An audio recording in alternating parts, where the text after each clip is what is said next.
Dear friends and colleagues, in my report I want to represent the challenges of indigenous rights regarding the modern international order, including aspects of peace building, recognition and damage claims.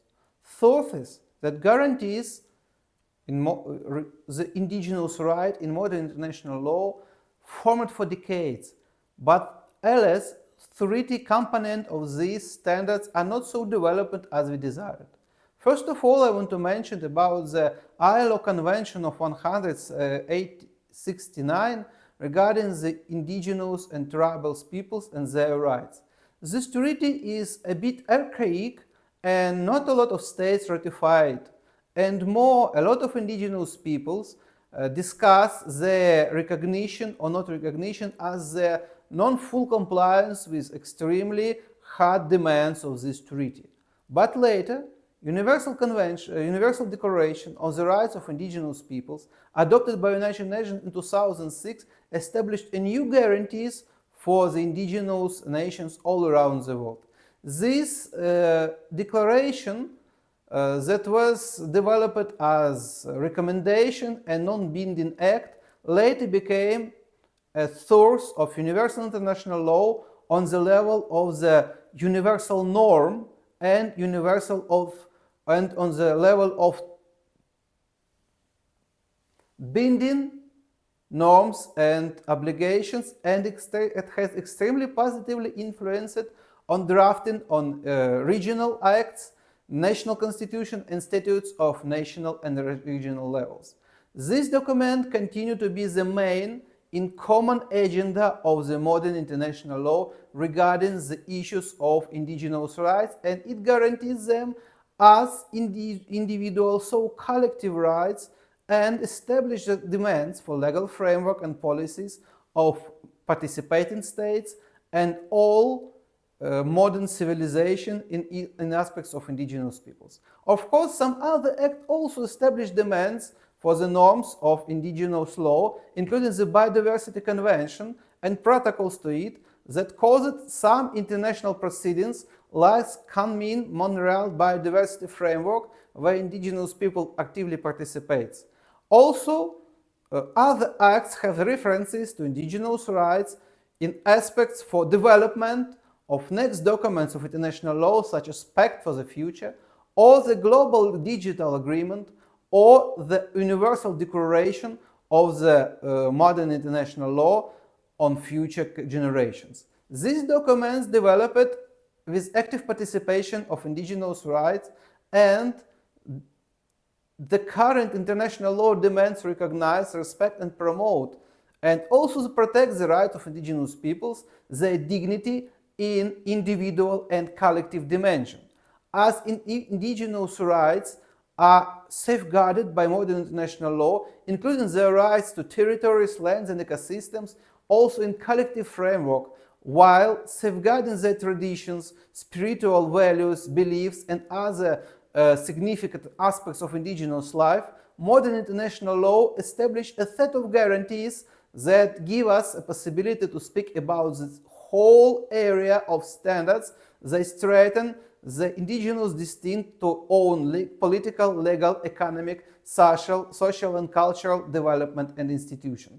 These documents are also reflected in broad scope of bilateral treaties and development of modern international law on countering the discrimination, hate speech, stigmatization, racism, and racial discrimination against indigenous people. Alas, modern conflicts, foreign aggression and occupation of territories of indigenous nations give us the example of related violations and intolerance, including genocidal attempts and attempts of international crimes, including war crimes.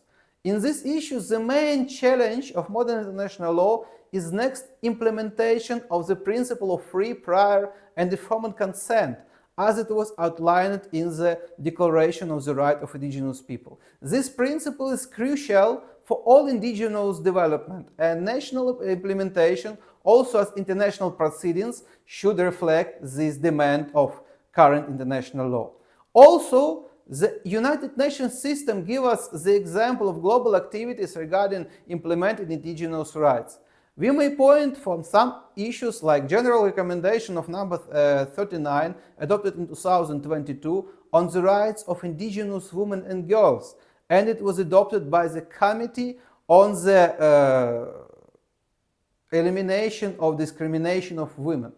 Also, the gender balance and gender issues are researched in some other aspects and other acts of modern international law, for example, in recommendation adopted by the Commission on the status of women, like its resolution 39.7 of 2005, entitled Indigenous Women Beyond the 10-Year Review of the Beijing Declaration. Some other documents adopted on the gender balance are crucial, as exactly them establish the current development of standards of indigenous rights, and as we see in many proceedings and legislations, aspects of indigenous women as key actors in protecting indigenous rights became crucial. But not also the gender balance is a subject of modern international legal regulation. The World Health Assembly resolution of 76.16, adopted in 2023, also regulated the issues of indigenous rights, including the issues of health of indigenous peoples. And also the key challenge and key aspects of modern climate changes were reflected in the activity of the Conference of Parties of United Nations Framework Convention on Climate Change. And this Conference of Parties, session by session, invite indigenous representatives to own meetings. And, for example, I was invited to attend those conferences of last 3 years in Sharm el-Sheikh, in Dubai and Baku, regarding the aspects of development of modern international law, including environmental rights of indigenous people. Also, special United Nations body acts in this issue, like special rapporteurs on the right of indigenous people, like indigenous mechanism of the right of indigenous people, and as permanent forum on indigenous issues. They are funded from various United Nations sources, including the United Nations Voluntary Fund for Indigenous Peoples. These documents and this framework and these key actors in United Nations system also create some temporal provisions like International Year of Indigenous Language and International Decade of Indigenous People that started in 2022 and lasts for 2032. And in framework of this decade, we have a special opportunity to speak about the issues of indigenous people, and I'm extremely grateful for the World Law Congress for such a possibility. And of course, the annual Day of Indigenous People that will celebrate of 9th of August every year also give us an example of modern development of current international law.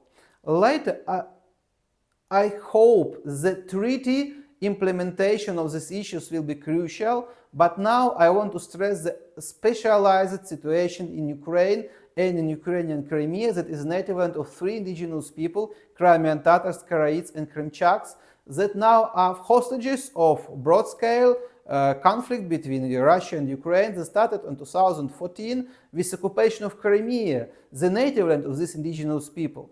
And events of this conflict, as before broad-scale Russian invasion to Ukraine in 2022, as after, were connected with brutal and total violations of indigenous rights in the Crimea.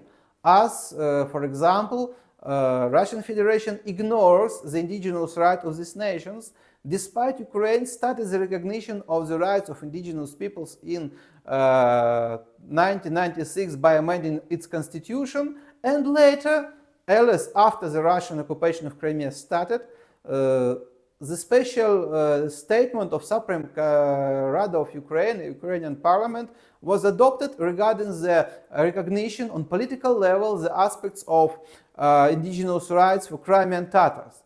And later, when alias Russian control over Crimea became long periodly, Ukraine adopted some special documents like special law on indigenous rights that was amended on some sublegal acts. On this day, the implementation of these documents were connected with big problems and challenges, as due to the violation of international law in Crimea, that includes the illegal ban of Majlis of Crimean Tatar people that started 9 years ago, legal possibilities like claims and proceedings are limited. Some years, case 166 was proceeding in International Court of Justice that was on alleged violation of International Convention of Racial Discrimination against Ukrainians and Crimean Tatars in Crimea. But in decision that was adopted in January of 2024, the claims of Ukraine on racial discrimination against Crimean Tatars were dismissed by International Court of Justice. In the same time, the decision of European Court of Human Rights was adopted that recognized that Crimean Tatars in Crimea as the subjects of under racial discrimination committed by Russian so-called authorities. And also a lot of individual cases are proceeding in the European Court on Human Rights on this issue. I do represent some victims on this case in different cases, from illegal property seizure to murders and tortures. And of course, speaking about this issue, we have a broad challenge, as till this day, Majlis of Crimean Tatar people was not legalized in Ukrainian jurisdiction, despite from 2023 we got the sublegal act that established special procedure of registration of Majlis. Majlis representatives, with my legal support, initiated this legal proceeding, but it was not finalized until this day. The regulation of Cabinet of Ministers of Ukraine on legalization of Majlis of Crimean Tatar people was not adopted. And this became a case in administrative proceeding in our Ukrainian law regarding the special rules, and this case is not solved. This absence of legalization of representative body in this example gave us the possibility of limitation of possible claims, as only the representative body of indigenous people can sue the issues of collective damage. Some petitions were initiated by Majlis against Russia's occupier state regarding environmental changes in Crimea, and some statements was done by Majlis, including live statements about the position of administration of Dominican president on the destiny of Crimean Peninsula.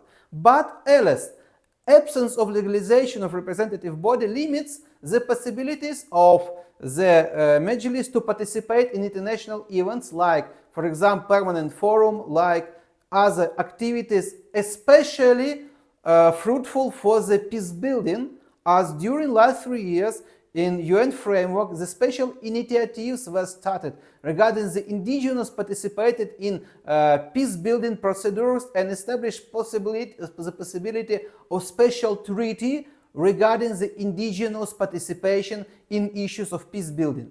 Alas, this broken possibility is crucial for Crimean Tatars.